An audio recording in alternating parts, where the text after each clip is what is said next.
एक एक को डीप में बताऊंगा कि कहां से आया, क्यों आया, इस पे कैसे न्यूमेरिकल बन सकते हैं। और अगर आप ये चैप्टर करके आपको लग रहा है कि आप भूल चुके हो तो ये आपको मदद करेगा रिवाइज करने में पूरा चैप्टर। इलेक्ट्रोस्टैटिक 6 मार्क्स का आता है बोर्ड में, महाराष्ट्र बोर्ड की बात कर रहा हूं, एचएससी बोर्ड की बात कर रहा हूं। इस चैप्टर से 6 मार्क्स का क्वेश्चन न्यूमेरिकल बनता ही बनता है। हेलो हेलो हेलो हेलो, नमस्ते नमस्ते नमस्ते, होप सो आप सब होंगे अच्छे।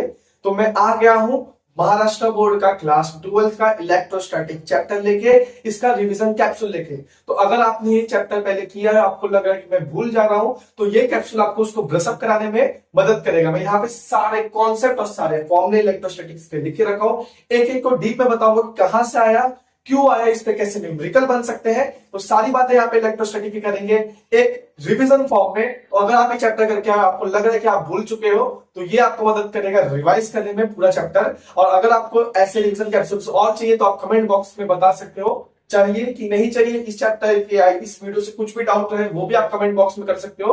और अगर आप चाहते हो कि मैं इलेक्ट्रोस्टैटिक और फिजिक्स के चैप्टर्स पे पूरा वन शॉर्ट वीडियो बनाऊं तो वो भी आप कमेंट बॉक्स में मुझे लिख के बता सकते हो। कमेंट बॉक्स आपका है, ठीक है।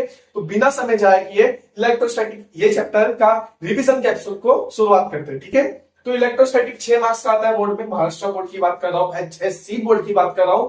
इस चैप्टर से 6 मार्क्स का क्वेश्चन न्यूमेरिकल बनता ही बनता है। तो इलेक्ट्रोस्टैटिक क्या है, अगर मैं एकदम बेसिक्स उठाऊं तो electrostatic is the study of rest charge. Charge की स्टडी की जाती है इसमें, पर रेस्ट चार्ज, चार्ज क्या होता है, देखो दो टाइप के चार्ज होते हैं। एक होता है पॉजिटिव चार्ज, एक होता है नेगेटिव चार्ज। 11th में आपने ये पढ़ा रहेगा। पॉजिटिव चार्ज होता है और नेगेटिव चार्ज होता है। पॉजिटिव चार्ज को हम लोग प्रोटॉन जैसे एग्जांपल उधर पे होता है, नेगेटिव चार्ज में इलेक्ट्रॉन होता है, ठीक है। तो proton, electron, positive negative charge होते हैं। तो कोई भी चाहे पॉजिटिव चार्ज हो चाहे नेगेटिव चार्ज हो, उसकी स्टडी को हम लोग क्या बोलते हैं, इलेक्ट्रोस्टैटिक। और स्टैटिक वर्ड यूज होता है रेस्ट के लिए। तो इलेक्ट्रोस्टैटिक मतलब स्टडी ऑफ रेस्ट चार्ज, ठीक है। तो चैप्टर में शुरुआत होती है गॉस लॉ से, पर गॉस लॉ से पहले मैं आपको इलेक्ट्रोस्टैटिक फोर्स और इलेक्ट्रिक फील्ड बताना चाहूंगा। इलेक्ट्रोस्टैटिक फोर्स वही आपने ग्रेविटेशन में न्यूटन्स का ग्रेविटेशनल फोर्स पढ़ा रहेगा, F is equal to G m1 m2 upon d square. तो यहाँ पे उसको लोग बोलते हैं, कॉपी करके कूलम्ब्स ने एक लॉ बनाया था जिसको बोलते हैं इलेक्ट्रोस्टैटिक फोर्स, यानी एक पॉजिटिव चार्ज एक नेगेटिव चार्ज पे कितना फोर्स लगाएगा। और पॉजिटिव नेगेटिव एक दूसरे को अट्रैक्ट करते हैं और नेगेटिव नेगेटिव रिपल करते हैं, मतलब सेम रिपल और अपोजिट अट्रैक्ट, ये इलेक्ट्रोस्टैटिक का रूल है। तो इसमें जो लोग रिपल कर रहे हैं, अट्रैक्ट कर रहे हैं, जो फोर्स लगा रहे हैं, उसका जो फॉर्मूला है, मैथमेटिकल एक्सप्रेशन है, वो हमें कूलम्ब्स ने दिया था। F इजिकल टू के Q1 Q2 upon r square, यानी Q1 की वजह से Q2 जो फोर्स लगाएगा और उन दोनों के बीच के डिस्टेंस को हम लोग आर मान रहे हैं, तो फोर्स इजिकल टू के Q1 Q2 upon r square. अगर आपने ग्रेविटेशनल वाला चैप्टर पढ़ा रहेगा तो वहां पे न्यूटन भी यही बात कर रहे थे, F is equal to Gm1 m2 upon r square. तो अगर आपने ग्रेविटेशन अच्छे से पढ़ा है क्लास 10th में, क्लास 11th में, तो वैसे ही कूलम्ब्स फाइन है। हमको 11th में महाराष्ट्र बोर्ड के हिसाब से 11th में फॉर्मूला देता है, F इजिकल टू के Q1 Q2 upon r square. Q1 Q2 क्या है, वो दो चार्ज है जो एक दूसरे पे फोर्स लगा रहे हैं, आर के बीच का डिस्टेंस। और के क्या है यहाँ पे, के होता था कूलम्ब्स कांस्टेंट। कूलम्ब्स कांस्टेंट की वैल्यू क्या होती थी, 1/4 पाई epsilon not. 1/4 pi epsilon not. देखो फॉर्मूले में के तुमको इस चैप्टर में बहुत जगह देखने मिलेगा। के क्या है, कूलम्ब्स कांस्टेंट है जिसकी वैल्यू क्या है, 1/4 पाई एप्सिलॉन नॉट। और अगर उसको उसकी न्यूमेरिकल वैल्यू चाहिए तो होती है 9 × 10 की पावर 9। क्या होती है, 9 × 10 की पावर 9। अच्छा, इसकी ऐसे यूनिट क्या रहेगी, न्यूटन मीटर स्क्वायर पर कूलम्ब स्क्वायर। देखो ये जो कूलम्ब्स कांस्टेंट की न्यूमेरिकल वैल्यू का जो यूनिट है ना, कूलम्ब्स कांस्टेंट की ऐसा यूनिट तुमको नीट के पेपर में भी पूछा गया था, मेरे को जहां तक याद है, ठीक है। तो कूलम्ब्स कांस्टेंट का जो फॉर्मूला होता है 1/4 पाई एप्सिलॉन नॉट, और उसकी जो न्यूमेरिकल वैल्यू होती है वो होती है 9 × 10 की पावर 9। और ऐसे यूनिट इसकी होती है newton metre square upon coulomb square. इतने बड़े हो गए हो कि तुम्हें फोर्स पता है क्या होता है, न्यूटन होता है। तो अगर तुमको यहाँ पे के की वैल्यू निकालना है तो इसको फेंक के तुम यहाँ पे निकाल सकते हो। क्लास 11 में न्यूटन मेजरमेंट हुआ था, फिर भी नहीं पता तो यहाँ पे सिंपल है। इलेक्ट्रोस्टैटिक फोर्स का फॉर्मूला क्या होता है, दो चार्जेस एक दूसरे पे जो फोर्स लगाते हैं उनके बीच के डिस्टेंस को आर बोलते हैं। तो कूलम्ब्स भाई साहब ने हमको फॉर्मूला दिया था, F इजिकल टू के Q1 अपॉन Q2, के Q1 Q2 upon r square. और इधर पे के क्या था, कूलम्ब्स कांस्टेंट था जिसकी फॉर्मूला वैल्यू क्या होती थी, 1/4 पाई एप्सिलॉन नॉट। और इस सब में अगर मैं वैल्यू पुट करूं तो उसकी के की न्यूमेरिकल वैल्यू यानी नंबर में वैल्यू क्या आती थी, कांस्टेंट है, उसकी वैल्यू हर समय इतनी रहेगी, कितनी रहेगी, 9 × 10 की पावर 9। और ऐसा यूनिट इसकी रहेगी न्यूटन मीटर स्क्वायर पर कूलम्ब स्क्वायर। अच्छा, यहाँ पे ये एप्सिलॉन नॉट क्या है, 4 तो समझता है, 1 2 का 4, और पाई की पता है, पाई की वैल्यू तो 3.14। पर ये एप्सिलॉन नॉट क्या है, एप्सिलॉन नॉट होता है रिलेटिव परमिटिविटी। ये एक एयर पे डिपेंड करता है, वहां के मीडियम पे डिपेंड करता है कि कहाँ पे चार्जेस फोर्स लगा रहे, एयर में लगा रहे, वैक्यूम में लगा रहे, वाटर में लगा रहे। तो रिलेटिव परमिटिविटी है, इसकी वैल्यू होती है 8.85 टू 10 की पावर -12। और ध्यान से देखो के और एप्सिलॉन नॉट अलग अलग है, तो उनका जो असाइनमेंट होगा वो भी क्या हो जाएगा, अलग हो जाएगा। ठीक है, इलेक्ट्रोस्टैटिक फोर्स समझा। अब इलेक्ट्रोस्टैटिक फोर्स जब एक चार्ज पे लगे, electrostatic force per unit charge, electrostatic force जब पर यूनिट चार्ज पे लगे, इलेक्ट्रोस्टैटिक फोर्स जब पर यूनिट चार्ज पे लगे तो उसको क्या बोलते हैं, इलेक्ट्रिक फील्ड। इलेक्ट्रोस्टैटिक फोर्स एक चार्ज पे लगे, per unit charge, electrostatic force जब एक चार्ज पे लगता है तो उसको हम लोग क्या बोलते हैं, उसको हम लोग बोलते हैं इलेक्ट्रिक फील्ड। तो जब भी कुछ नहीं हो जाएगा, जो इलेक्ट्रोस्टैटिक फोर्स का फॉर्मूला था Q1 Q2 अपॉन R², दो क्यू थे, दो चार्जेस थे, इधर पे से वो दो चार्जेस पे जगह एक चार्ज हो जाएगा, क्योंकि एक चार्ज से एक चार्ज यहाँ पे कट जाता है।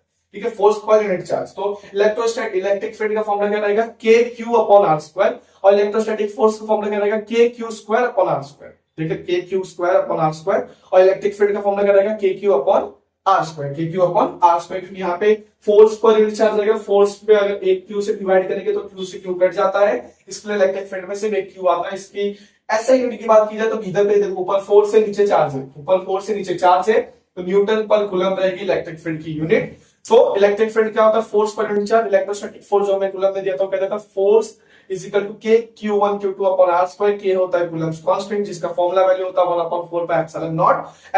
एप्सिलॉन नॉट होता है रिलेटिव परमिटिविटी, जिसकी वैल्यू होती है 8.85 टू 10 की power -12 coulomb square upon newton metre square. और के की जो न्यूमेरिकल वैल्यू होती है 9 इंटू 10 की पावर 9, और उसका जो यूनिट रहेगा एप्सिलॉन नॉट का उल्टा है, newton metre square upon metre square. तो आपको ये 11th की बात है, इलेक्ट्रोस्टैटिक फोर्स और इलेक्ट्रिक फील्ड अगर समझा रहा है। तो अब हम चालू कर रहे हैं क्लास 12th में, बात चालू हुई थी गैस लॉ से। ये दोनों बात समझाना जरूरी था, तभी आप इसमें समझ पाओगे। तो गैस लॉ क्या कहता है, गैस लॉ भी यूज किया जाता था इलेक्ट्रिक फील्ड को निकालने। गैस थ्योरम जो आया था, गैस लॉ जो आया था, गैस था सबने दिया था इलेक्ट्रिक फील्ड को निकालने के लिए, पर इनके कुछ लिमिटेशन थे, कुछ रूल्स थे। उन्होंने बोला था एक क्लोज सरफेस का ही, क्लोज सरफेस पे आप इलेक्ट्रिक फील्ड निकाल सकते हो using gas law. Close surface, जैसे कोई सिलेंडर हो, कोई स्पीयर हो, कोई प्लेन सीट हो, तो कोई क्लोज सरफेस जिस पे चार्ज लगा रहे, उसको उससे ही हम लोग क्या निकाल सकते हैं, इलेक्ट्रिक फील्ड निकाल सकते हैं। ये कहता था गैस थ्योरम। तो गैस थ्योरम का फॉर्मूला क्या था, इंटरवल डेरिवेशन। इंटरवल डेरिवेशन ये क्या था, इंटरवल, इंटरवल क्लोज इंटरवल में हम लोग क्या कर रहे हैं, इंटीग्रेशन कर रहे हैं, इसको बोलते हैं क्लोज इंटीग्रेशन।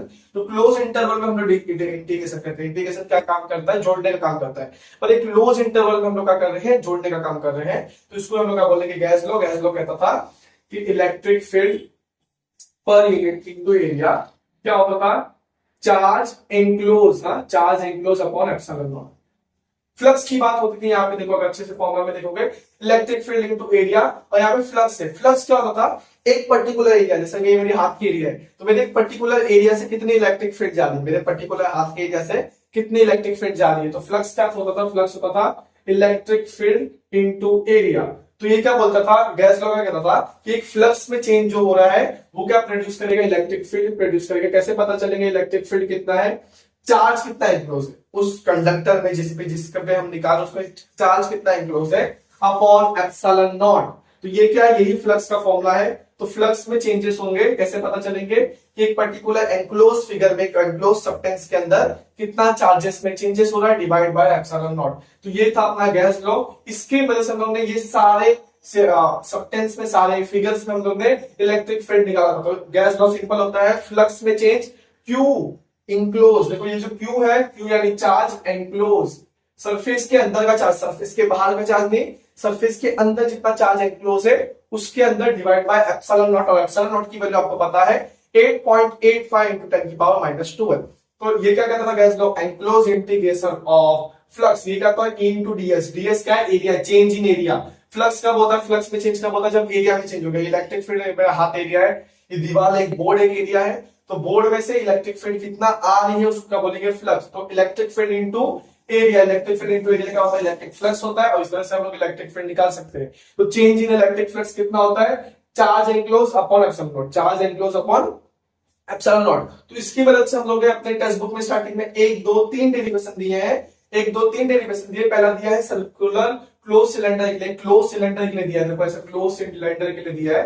क्लोज सिलेंडर के लिए कितना दिया है, E is equal to lambda upon 2 pi epsilon naught r। r क्या होगा, सिलेंडर का रेडियस होगा, किसका रेडियस होगा, सिलेंडर का रेडियस होगा। अच्छा ये लैम्डा क्या है? लैम्डा को हम लोग बोलते हैं लीनियर चार्ज डेंसिटी। लैम्डा को हम लोग क्या बोलते हैं? Linear charge density. Linear charge density क्या होता है? लीनियर चार्ज डेंसिटी होता है charge per unit length. Linear charge density क्या होता है? Charge per unit length. मतलब एक ये लेंथ है, ये लेंथ 2 मीटर है, इस पे कितना चार्ज, उसको बोलते हैं चार्ज पर यूनिट लेंथ। तो लैम्डा क्या होता है? लीनियर चार्ज डेंसिटी होता है चार्ज पर यूनिट लेंथ। इसका फॉर्मूला है, मतलब चार्ज रहेगा ऊपर जितना भी चार्ज है, नीचे क्या रहेगा? लेंथ रहेगा। कितने लेंथ में वो चार्ज है, कितने लेंथ में वो चार्ज है, वो किस में रहेगा? जो भी कंडक्टर लिए, जो भी सिलेंडर लिए, उस पर कितना चार्ज रहेगा वो बताएगा charge per unit line, linear charge density. तो अगर हम लोग एक सर्कुलर सिलेंडर के क्लोज सिलेंडर में, सर्कुलर क्लोज सिलेंडर में, मतलब सिलेंडर जैसे मार्केट में एक टाइप का सिलेंडर है, देखो सिलेंडर अपने घर पे जो सिलेंडर आता है, क्लोज सिलेंडर के अंदर साइड हम लोग देखेंगे कितना चार्ज है, कितनी इलेक्ट्रिक फील्ड है। तो इलेक्ट्रिक फील्ड कितनी आएगी? Linear charge density divide by 2 pi epsilon naught r. Linear charge density divide by 2 pi epsilon naught r, ये आएगी क्लोज सिलेंडर के अंदर इलेक्ट्रिक फील्ड। यूजिंग डिराइव करेंगे हम लोग गैस थ्योरम, गैस थ्योरम से इसको डिराइव करेंगे, ठीक है। अब infinite plate sheet, plate sheet क्या होता है? Plane sheet, sorry plane sheet, जैसे पतली सी प्लेन शीट है, समझो पतला सा आपका बुक ले लो, कोई बुक ले लो, तो बुक, एक बुक है हमारा, पतला सा कोई बुक है, तो बुक से कितनी इलेक्ट्रिक फील्ड निकल रही है उसको कैसे काउंट करेंगे? उसके लिए फॉर्मूला है sigma upon 2 epsilon not. Epsilon not आपको पता है रिलेटिव परमिटिविटी होता है, 8.85 इन न्यूटन की पावर -12 उसका वैल्यू होता है। बट ये सिग्मा क्या होता है? जैसे बोला लैम्डा लीनियर चार्ज डेंसिटी होता है, वैसे सिग्मा क्या होता है बताओ? सिग्मा होता है सरफेस चार्ज डेंसिटी। सिग्मा क्या होता है? सरफेस चार्ज डेंसिटी, यानी चार्ज पर यूनिट एरिया। देखो तीन टाइप की कंटीन्यूअस चार्ज होता है, एक होता है linear charge, charge per unit length, एक होता है सिग्मा यानी surface charge, charge per unit area, एक होता है वॉल्यूम चार्ज यानी चार्ज पर यूनिट वॉल्यूम। तो वॉल्यूम चार्ज तो नहीं है फिलहाल अपने को डेरिवेशन में, सिग्मा है यानी सरफेस चार्ज। ये बुक का जो सरफेस रहेगा जहां से इलेक्ट्रिक फील्ड निकलती रहेगी, उसकी बुक की एरिया, उसकी बुक की एरिया डिवाइड बाय कितना चार्ज है उस बुक पे, उस बुक के अंदर कितना चार्ज है, उसका बोलेंगे surface charge density upon 2 epsilon not. Epsilon not होता है रिलेटिव परमिटिविटी। तो इनफाइनाइट प्लेन शीट आया तो आप ये फॉर्मूला लगाओगे, क्लोज सिलेंडर आया तो आप ये फॉर्मूला लगाओगे। इसमें से कुछ चीज देखो, न्यूमेरिकल बहुत सिंपल आता है, इसमें से कुछ चीज दी रहेगी। देखो एप्सिलॉन नॉट तो तुमको देता नहीं, एप्सिलॉन नॉट तुम्हें पेपर में दिया रहेगा, जब तुम्हें पेपर देगा तो पर एप्सिलॉन नॉट की वैल्यू दी रहेगी 8.85। तुम्हें ध्यान में रखे जाओ फॉर सेफर साइड, कभी नहीं दिया तो बोर्ड है, पर दी रहती पेपर के ऊपर एप्सिलॉन नॉट की वैल्यू 8.85 into 10 की पावर -12। ठीक है, तो एप्सिलॉन नॉट की वैल्यू तुम्हें पता है, पाई पता है, 2 पता है, रेडियस तुम्हें दिया रहेगा, ये लीनियर चार्ज डेंसिटी दिया रहेगा। कभी कभी लीनियर चार्ज और सरफेस चार्ज नहीं दिया जाता, कभी कभी तुमको सिर्फ चार्ज दिया रहता है, उसकी एरिया दी रहती है, तो तुमको सरफेस चार्ज निकाल रहता है, और लीनियर चार्ज भी नहीं दिया रहता, तुम्हें क्या दिया रहता है? चार्ज और उसका लेंथ दिया रहता है, चार्ज अपॉन लेंथ करके तुमको लीनियर चार्ज निकालना पड़ेगा। तीसरी भी बात की जाए, तीसरी बात है स्पेरिकल। स्पेरिकल की बात की जाए तो स्पेरिकल है गोल, स्पीयर है मेरे पास, स्पीयर यानी कोई बॉल पकड़ लो, प्लास्टिक बॉल, तो गोल सा स्पीयर है। तो स्पीयर के जब मैं आउटसाइड, समझ लो स्पीयर का रेडियस आर है, इसके आउटसाइड में कैपिटल आर कहीं पे जाके इलेक्ट्रिक फील्ड निकाल रहा हूं, तो कितनी आएगी इलेक्ट्रिक फील्ड मेरी? सिग्मा, सिग्मा यानी वही surface charge density, charge per unit area, sigma r square यानी जो लेंथ पे मैं जाके निकाल रहा हूं, upon epsilon naught r square. ये बाहर वाला डिस्टेंस रहेगा, बाहर कैपिटल आर जो ऊपर रहता है वो क्या रहेगा? बाहर वाला डिस्टेंस रहेगा, और स्मॉल आर जो रहेगा वो अंदर वाला डिस्टेंस रहेगा। ठीक है, तो इलेक्ट्रिक फील्ड अगर हम आउटसाइड जाके निकालें तो क्या फॉर्मूला आएगा? Sigma r square upon epsilon naught r square. छोटा वाला जो आर रहेगा, जो नीचे आएगा, वो स्पीयर का रेडियस रहेगा, जो बड़ा वाला आर रहेगा वो क्या रहेगा? हम जो बाहर जाकर निकाल रहे हैं वो रहेगा। ठीक है, आगे बढ़े। एक्स सर्कमफ्रेंस, मतलब इधर पे नहीं निकाल रहा हूं मैं, किधर निकाल रहा हूं मैं? इस पॉइंट पे निकाल रहा हूं मैं, किधर निकाल रहा हूं? इस पॉइंट पे निकाल रहा हूं। तो इस पॉइंट पे निकालूंगा तो क्या हो जाएगा? देखो सिंपल सी बात है, अगर मैं यहाँ पे इसको डिराइव करके बताऊं, सिग्मा आर स्क्वायर, तो ये कैपिटल आर स्मॉल आर बन गया। अब हम लोग आर का पता था कितना दूर जाके निकाल रहे, सेंटर से कितना दूर जाके निकाल, तो सेंटर से कितना दूर जाके निकाल रहे, वही आर स्क्वायर। देखो पहले यहां जाके निकाल रहे थे तो उसके लिए हमने उसको कैपिटल आर माना था। अब क्या निकाल रहे? सेंटर जहां पे जो रेडियस है उसी रेडियस के सर्कमफरेंस में हम निकाल रहे हैं, तो क्या हो जाएगा? सिग्मा आर स्क्वायर, नीचे भी वही आर रहेगा अपना डिस्टेंस रेडियस का, और उसके डिस्टेंस का क्या हो गया? सेम हो गया, तो ये कट जाएगा और आ जाएगा सिग्मा बाय एप्सिलॉन नॉट। मतलब ये आर से ये आर कट जाएगा और आ जाएगा सिग्मा बाय एप्सिलॉन नॉट आ जाएगा। ठीक है, अब अगर इनसाइड निकालेंगे तो अंदर कहीं पे निकालेंगे, तो कोई भी स्फीयर के अंदर इलेक्ट्रिक फील्ड निकालेंगे तो क्या हो जाएगी? जीरो हो जाएगी। कोई भी स्फीयर के अगर अंदर हम लोग इलेक्ट्रिक फील्ड निकालेंगे तो क्या हो जाएगा? जीरो हो जाएगा। ठीक है, तो गॉस लॉ में हम लोग एक नई चीज पढ़ा, गॉस लॉ क्या बताता है? Change in electric field, change in electric field कैसे पता है? फ्लक्स के थ्रू। फ्लक्स क्या होता है? एक एरिया के थ्रू कितनी इलेक्ट्रिक फील्ड पास हो रही है। जैसे ये एरिया है, मेरा हाथ एक एरिया है, इसके थ्रू कितनी इलेक्ट्रिक फील्ड पास हो रही है, कैसे पता चलेंगे? उसके ये मेरा हाथ है, क्लोज सरफेस के लिए होता है, पहली बात ध्यान रखना, गैसियन सरफेस बोलते हैं, क्लोज सरफेस बोलते हैं। गैसियन सरफेस वो सरफेस होता है या वो सब्सटेंस होता है जिसमें हम लोग गैस लॉ अप्लाई कर सकते हैं, तो गैसियन सरफेस के लिए होता है। तो गैसियन सरफेस कैसा होना चाहिए? एंक्लोज होना चाहिए, उसके अंदर जो चार्ज है वो एंक्लोज होनी चाहिए। तो फॉर्मूला क्या बनता है गैस लॉ का? Electric field into area, change in electric flux is equal to charge enclose upon epsilon naught. इससे हमने तीन फॉर्मूला डिराइव किया। कौन कौन से तीन फॉर्मूला डिराइव किया? क्लोज सिलेंडर के, प्लेन शीट के, स्फेरिकल के। क्लोज सिलेंडर का आया अपना लैम्डा, लैम्डा यानी linear charge density upon 2 pi epsilon naught r, और इनफाइनाइट प्लेट शीट का आया sigma upon 2 epsilon naught, sigma upon 2 epsilon naught. Sigma क्या होता है? सरफेस चार्ज डेंसिटी मतलब चार्ज अपॉन एरिया, और लैम्डा होता है लीनियर चार्ज डेंसिटी मतलब चार्ज अपॉन लेंथ। ठीक है। स्फेरिकल में तीन केसेस बनते थे, आउटसाइड निकालते थे सेंटर से दूर जाके, रेडियस से दूर जाके, एक रेडियस की जितना डिस्टेंस लेके, और एक अंदर। अंदर निकालेंगे तो 0 आएगा, रेडियस जितना निकालेंगे तो क्या आएगा? अपना आएगा सिग्मा अपॉन एप्सिलॉन नॉट, और अगर हम लोग बाहर जाके निकाले तो sigma r square upon epsilon naught r square. ठीक है। तो ये गैस लॉ पे शुरुआत की बातें की गई थी। इस पे एक तो न्यूमेरिकल गैस थ्योरम, ये सारी बातें पूछ सकता है बोर्ड पे। What is gas theorem, what is the application of gas, ये तीनों क्या है? एप्लीकेशन ऑफ गैस थ्योरम में गैस लॉ है। तो तीनों के डेरिवेशंस भी आ सकते हैं, और इस पे न्यूमेरिकल तो बने ही है। सॉल्व एग्जांपल में तीनों पे एक एक न्यूमेरिकल दे के रखा है, तो आप उसको देख के प्रैक्टिस कर सकते हो। कुछ नहीं, वैल्यू सब्स्टिट्यूट करनी है और निकालना है। ठीक है। आगे बढ़े। आगे एंड पे, सबसे टेक्स्ट बुक के एंड में तुमको दिया वान डायग्राम जनरेटर। वान डायग्राम जनरेटर भी इलेक्ट्रिक चार्ज पे डिपेंड करता है। ये point charge, corona discharge, corona discharge मतलब एक चार्ज की प्रॉपर्टी हम लोग ने 11th में पढ़ी थी। चार्ज की प्रॉपर्टी क्या है? चार्ज को पॉइंट सरफेस पसंद होता है। जैसे मेरा बाल है, देखो पॉइंट है ना, ये बाल क्या है? पॉइंट है। जैसे मार्कर पॉइंट, अपनी उंगलियां क्या होती है? Pointed surface. तो चार्ज को क्या पसंद है? पॉइंट सरफेस पसंद है, इसलिए बोलते हैं कोरोना डिस्चार्ज। चार्ज को क्या पसंद है? पॉइंटेड सरफेस पसंद है। अगर आपको करंट लगता है तो आपके बाल खड़े जाते हैं, क्योंकि जो चार्ज आपकी बॉडी के थ्रू आता है वो पॉइंटेड सरफेस पे जाने को दिखता है। तो इसी का एप्लीकेशन करके इन लोगों ने क्या बनाया? वन डायग्राफ जनरेटर बनाया है। वन डायग्राफ जनरेटर यूज होता है हाई पोटेंशियल प्रोड्यूस करने के लिए, हाई वोल्टेज का पोटेंशियल प्रोड्यूस करने के लिए। हाई वोल्टेज का पोटेंशियल कितना? मिलियंस ऑफ वोल्ट तक का पोटेंशियल डिफरेंस ये प्रोड्यूस करता है। कौन? One digraph generator. इसके थ्रू हम लोग क्या करते हैं? इसके थ्रू हम लोग क्या करते हैं? जो छोटे छोटे चार्ज पार्टिकल होते हैं ना, बहुत सारे न्यूक्लियर रिएक्शंस वगैरह देखोगे तो उसमें बम्बार्ड करने के लिए, न्यूक्लियस बहुत छोटा दिखता है, आंखों से दिखता भी नहीं है, उस एक एटम के अंदर के न्यूक्लियस को तोड़ने के लिए हमको प्रोटॉन, अल्फा पार्टिकल, ड्यूटोन वगैरह ना जोर से मारना पड़ता है। तो ड्यूटोन, अल्फा पार्टिकल अपने हाथ में नहीं आएगा, तो ये मशीन के थ्रू हम लोग क्या करते हैं? उसका वोल्टेज बढ़ाते हैं और उसको एक्सीलरेट करते हैं, उसकी स्पीड बढ़ा के उस एटम के न्यूक्लियस में मारते हैं यूजिंग वन डायग्राफ जनरेटर। तो ये टेक्स्ट बुक के सबसे आखिरी में दिया था। अब अगर हम लोग चैप्टर के आगे वाले पार्ट पे पढ़े तो उसको आता है इलेक्ट्रोस्टैटिक। इतना गैस थ्योरम हमने किया, इलेक्ट्रोस्टैटिक फोर्स देखा, 11th की बातें की, इलेक्ट्रिक फील्ड देखा, वन डायग्राफ जनरेटर देखा, जो सबसे आखिरी का टॉपिक था। इसका वर्किंग, कंस्ट्रक्शन, यूजेस पूछ सकता है, डेफिनेशन पूछ सकता है, कोरोना डिस्चार्ज पे बेस्ड है, ये सारी बातें पूछा जा सकता है। आगे बढ़े तो इलेक्ट्रोस्टैटिक पोटेंशियल क्या होता है? पोटेंशियल में तुम्हारी औकात में कितना काम कर सकते हो। तो इलेक्ट्रोस्टैटिक पोटेंशियल भी मतलब चार्ज की औकात, तो कितना वर्क डन कर सकते हो। तो work done by unit positive charge, एक चार्ज की कितनी औकात है, एक चार्ज ने कितना काम किया, तुम्हारा पोटेंशियल कितना है कि तुम कितना पढ़ाई कर सकते हो। वैसे एक चार्ज का पोटेंशियल कैसे निकालेंगे? Work done per unit positive charge, work done per unit positive charge. यहाँ पे हम पॉजिटिव चार्ज को कंसिडर कर रहे हैं, तो पोटेंशियल क्या होता है? Work done per unit positive charge, work done per unit positive charge. Potential difference कैसे निकालेंगे? Higher potential minus lower potential, work done by A से बी। समझो एक ए पॉइंट है अपना, एक बी पॉइंट है, तो ये मेरा चार्ज ए से बी गया, तो ए से जो बी जाने में इसने वर्क डन किया, तो वही उसका रहेगा पोटेंशियल, वही क्या रहेगा उसका पोटेंशियल। पोटेंशियल मतलब एक पॉजिटिव चार्ज ने कितना काम किया, वर्क डन बाय पर unit positive charge, work done bye पर unit positive charge. Electric field का रिश्ता क्या होता है?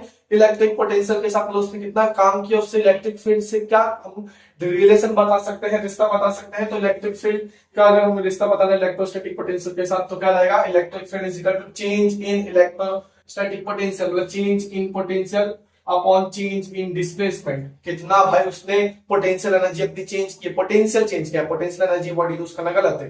कितना उसने अपना पोटेंशियल लगाया, मतलब कितना उसने काम किया, चेंज इन पोटेंशियल, मतलब पोटेंशियल डिफरेंस कितना है अपॉन कितना वो चला, उसका डिस्प्लेसमेंट कितना है, कितना उसका पोटेंशियल डिफरेंस है, कितना उसका डिस्प्लेसमेंट है। Potential difference upon potential displacement, तो वो क्या रहेगा? उसका रहेगा इलेक्ट्रिक फील्ड के साथ रिश्ता। तो इलेक्ट्रिक फील्ड के साथ उसका रिश्ता क्या आएगा, change in potential difference upon change in displacement. तो ये क्या है, इलेक्ट्रिक फील्ड का रिश्ता है किसके साथ, इलेक्ट्रोस्टैटिक पोटेंशियल के साथ।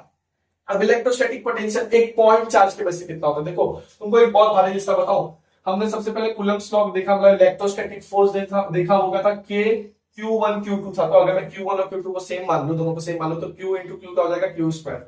तो इलेक्ट्रो फोर्स का था Q square upon R square, ये क्या था, फोर्स था। फिर हमने इलेक्ट्रिक फील्ड देखा, इलेक्ट्रिक फील्ड क्या था, k q upon r square था। अब हम क्या देख रहे हैं, इलेक्ट्रोस्टैटिक पोटेंशियल देख रहे हैं, लाइन से देखो, इलेक्ट्रोस्टैटिक फोर्स देखे, इलेक्ट्रोस्टैटिक फील्ड देख रहे हैं, इलेक्ट्रिक फील्ड देखे, फिर हम क्या देख रहे हैं अभी, इलेक्ट्रिक पोटेंशियल देख रहे हैं, क्या रहेगा, तो के क्यू अपॉन आर, ठीक है रहेगा, के क्यू अपॉन आर। तो इलेक्ट्रोस्टैटिक एक पॉइंट चार्ज की वजह से कितना रहेगा, के क्यू अपॉन आर। अब इसके बाद हम लोग एनर्जी भी पढ़ेंगे, तो एनर्जी क्या होता है बताऊं, एनर्जी होता है k q square upon are होता है, ये हम लोग आगे देखेंगे, के क्यू स्क्वायर अपॉन आर होता है पोटेंशियल एनर्जी बोलते हैं। देखो एक चार्ज ने कितना काम किया, वो होता है उसका पोटेंशियल, और वो जो काम करता है वो काम एक फॉर्म की एनर्जी में सेव हो जाता है, उसको बोलते हैं पोटेंशियल एनर्जी। अब तुम पढ़ाई किए जा रहे हो, पढ़ाई किए जा रहे हो, तुम्हारा पढ़ाई करना क्या है, पोटेंशियल है। तुम्हारा क्या पता है कि जितना पढ़ाई करोगे वो पोटेंशियल रहेगा, और जितना पढ़ाई किए हो वो जो पोटेंशियल रहेगा एक एनर्जी के फॉर्म में तुम्हारे ब्रेन में सेव हो जाएगा, उसी को हम लोग क्या बोलते हैं, पोटेंशियल एनर्जी बोलते हैं। क्या बोलते हैं हम लोग, पोटेंशियल एनर्जी बोलते हैं। तो देखो ये रिलेशन से तुम लोग सब याद करो, इलेक्ट्रोस्टैटिक फोर्स का था k q square upon r square,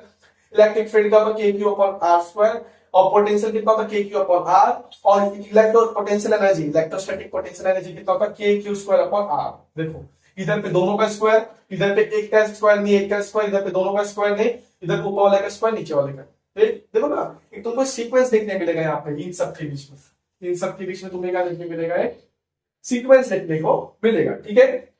अब आगे बढ़ जाए, पोटेंशियल है, इलेक्ट्रोस्टैटिक जो पोटेंशियल डिफरेंस है वो बहुत सारे चार्जेस, जरूर थोड़ा ना एक चार्ज की वजह से लगेगा, दो चार्ज, तीन चार चार्ज एक साथ काम नहीं कर सकते। तो जब तीन चार चार्ज, सिस्टम ऑफ चार्ज एक साथ काम करे तो क्या करें, बाहर के रखेंगे। और जैसे हम लोग बचपन में रेजिस्टेंस का सीरीज पैरेलल खेलते थे, वैसे यहाँ पे भी सीरीज और पैरेलल जैसा कुछ फॉर्मूला डिराइव हो, क्या आएगा, Q1 R1 plus Q2 R2 plus Q3, ऐसे Qn तक जाते रहेंगे। मतलब वही चीज है, बात वही है, सीधा में बहुत सारे चार्ज आ गए तो बहुत सारे चार्जों का जितना उनका पोटेंशियल है उसको ऐड करना पड़ेगा, क्या करना पड़ेगा, ऐड करना पड़ेगा, और के यानी कूलम्ब्स कांस्टेंट से मल्टीप्लाई करना पड़ेगा। देखो यहाँ पे के की जगह मैंने 1/4 पाई एप्सिलॉन नॉट लिख के रखा है, जो कि मैंने आपको पहले बताया था।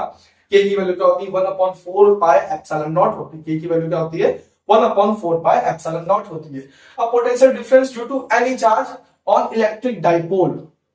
अच्छा इलेक्ट्रिक डाइपोल क्या होता है, इलेक्ट्रिक डाइपोल मतलब two equal and opposite charge, two equal and opposite charge separated by a distance, small distance से सेपरेट है।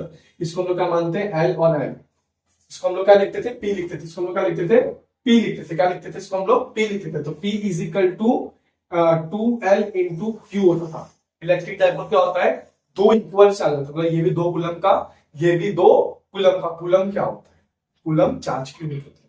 तो दो इक्वल एंड अपोजिट चार्ज, मतलब दो कूलम का ये भी, दो कूलम का ये भी, एक स्मॉल डिस्टेंस से सेपरेट होते हैं। वो डिस्टेंस को हम लोग हमारे टेक्स्ट बुक्स में, फिजिक्स के बहुत सारे बुक में 2L लिखते हैं। तो 2L डिस्टेंस में हम लोग सेपरेट होते हैं, इक्वल होते हैं, मतलब दो कूलम ये भी रहेगा, दो कूलम ये भी रहेगा, पर अपोजिट होता है। अपोजिट यानी ये पॉजिटिव रहेगा तो ये क्या रहेगा, नेगेटिव रहेगा। तो इलेक्ट्रिक डाइपोल क्या होता है, two equal and opposite charge separated by a distance is known as electric dipole, is known as electric dipole, ठीक है, इतना समझा।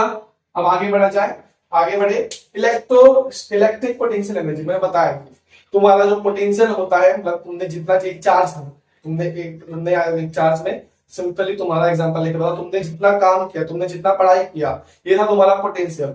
और जितना पढ़ाई किया वो एक एनर्जी के फॉर्म में तुम्हारे ब्रेन में सेव होगा, उसको बोलते हैं पोटेंशियल एनर्जी। वैसे ही सेम चार्ज के साथ, चार्ज ने जितना काम किया वो होता है उसका potential, work done bye per unit charge, और वो जिस फॉर्म में, उसका वर्क डन एक फॉर्म में सेव होता है उसको बोलते हैं पोटेंशियल एनर्जी, उसको क्या बोलते हैं, पोटेंशियल एनर्जी। तो जो energy work done by charge होता है वो एक फॉर्म में सेव होता है, उसको बोलते हैं पोटेंशियल एनर्जी। वो होता है के Q1 अपॉन के Q1 Q2 अपॉन आर, के Q1 Q2 अपॉन आर, के Q1, अगर Q1 Q2 को मैं सेम मान लूं तो क्या हो जाएगा, के क्यू स्क्वायर अपॉन आर, के क्यू स्क्वायर अपॉन आर, ठीक है। अब इलेक्ट्रोस्टैटिक पोटेंशियल एनर्जी मैंने यही तो बता दिया था आपको।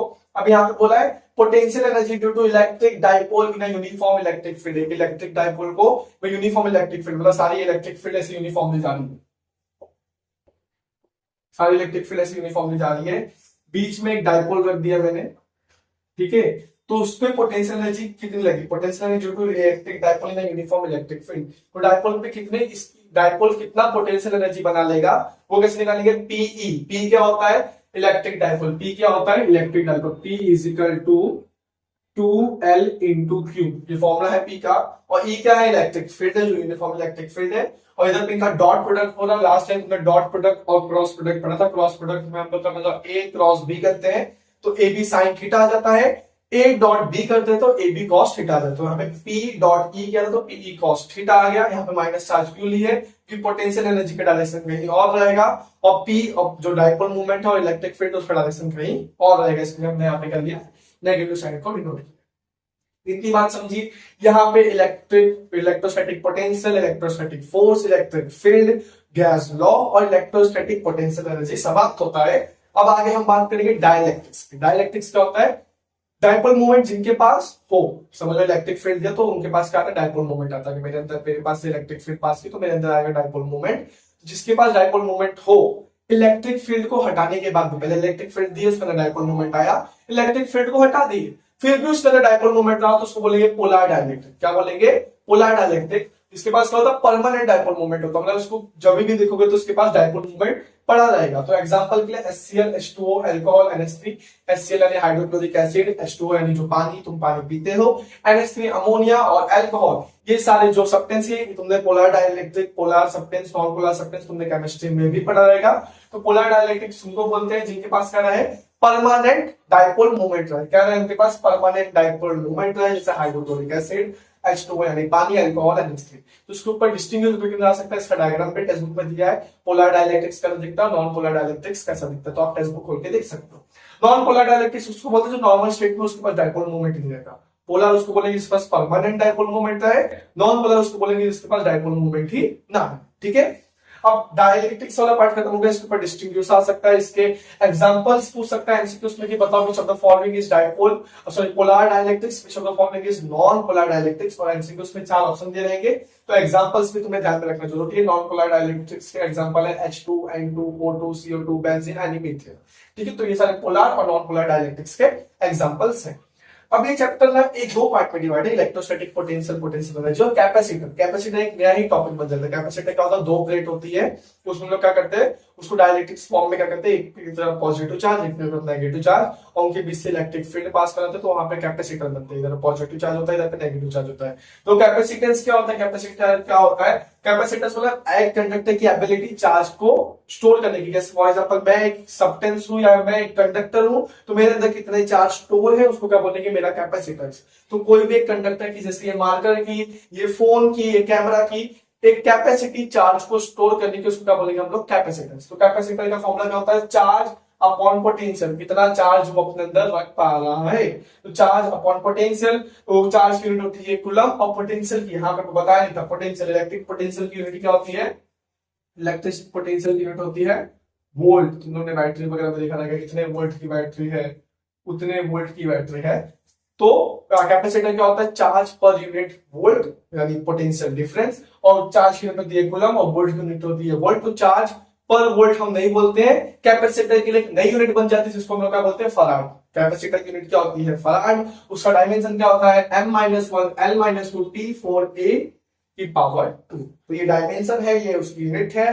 कैपेसिटर की यूनिट होती है फराड, और कैपेसिटर का फॉर्मूला होता है Q upon V, charge upon potential difference, charge upon potential difference. अब कैपेसिटर को हम लोग सीरीज में लगा दें, कैपेसिटर को सीरीज में लगा दें मतलब ऐसे ऐसे सीरीज में लगा दी, कैपेसिटर 1 है, ये कैपेसिटर 2 है, ये कैपेसिटर 3 है। तो रेजिस्टेंस में क्या होता है, रेजिस्टेंस को हम सीरीज में लगा देते हैं तो R1 plus R2 plus R3 ऐसा होता था। तो जब हम कैपेसिटर को सीरीज में लगा देंगे तो कैपेसिटर ना उल्टा काम करता है, रेजिस्टेंस में ना उल्टा काम करता है। तो कैपेसिटर को जब हम सीरीज में लगा देंगे और टोटल कैपेसिटर निकालना देगा, टोटल कैपेसिटर तो क्या होगा, 1/CS is equal to 1/C1 1/C2 1/C3, और जितने भी कैपेसिटर लगा देंगे सबको क्या करेंगे, ऐड करेंगे, पर इनवर्स करके ऐड करेंगे। कैसे ऐड करेंगे, इनवर्स करके ऐड करेंगे। बट अगर कैपेसिटर को पैरेलल लगाओ तो देखो डायग्राम भी, सीरीज और पैरेलल का डायग्राम भी बनाने बोलता है, ठीक है। पैरेलल यानी ऐसे, ठीक है,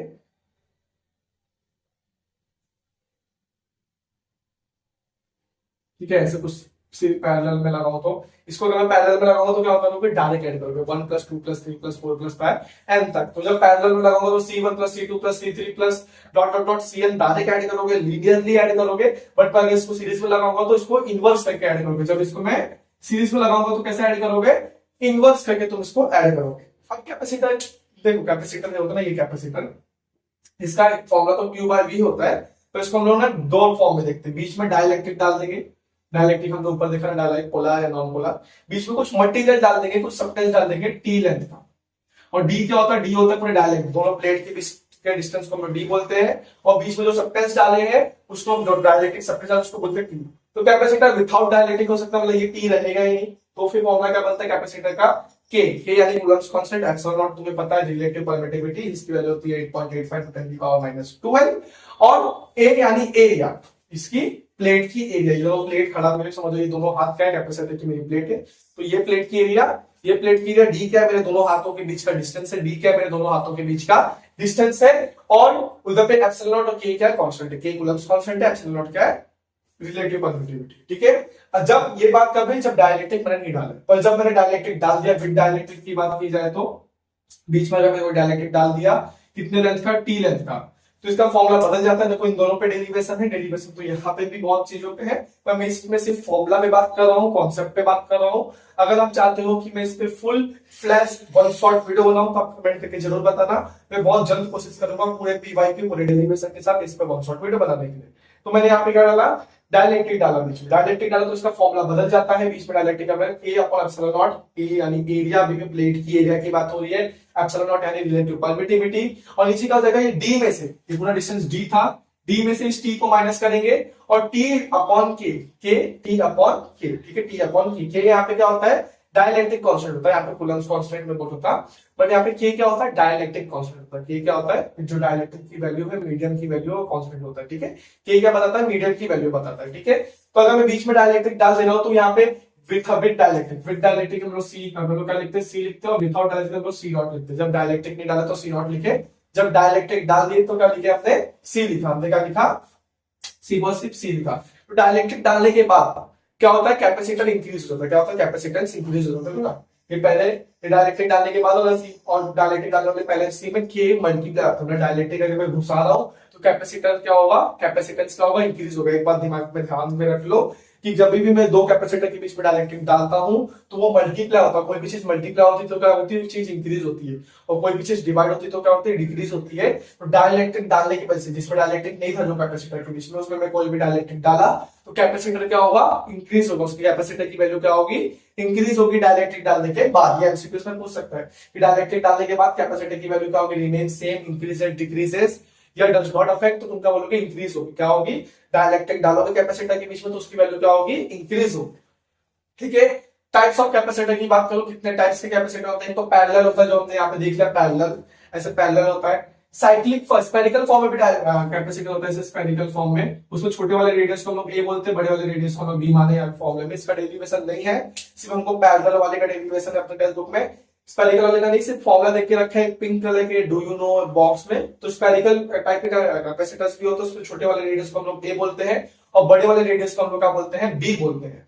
तो इसका फॉर्मूला बनता है 4 पाई के epsilon naught a into b और बी माइनस ए। ए छोटा वाला रेडियस है, बी बड़ा वाला रेडियस है, ए छोटा वाला रेडियस है और बी बड़ा वाला रेडियस है। ठीक है, तो स्पेरिकल भी देख रखा है, सेम ऐसे सिलेंड्रिकल भी देख रखा है। सिलेंड्रिकल में 2 पाई के एप्सिलॉन नॉट एल, एल क्या होगा, सिलेंड्रिकल सिलेंडर का लेंथ होगा 2.303 log b by a, b वही बड़ा वाला रेडियस, a क्या रहेगा, छोटा वाला रेडियस। ये दोनों का फॉर्मूला दिया है, इसमें न्यूमेरिकल पूछ सकता है बट डेरिवेशन नहीं दिया है। चांसेस तुम पैरेलल वाले अच्छे से करो, पर इसका भी फॉर्मूला ध्यान में रख के जाओ।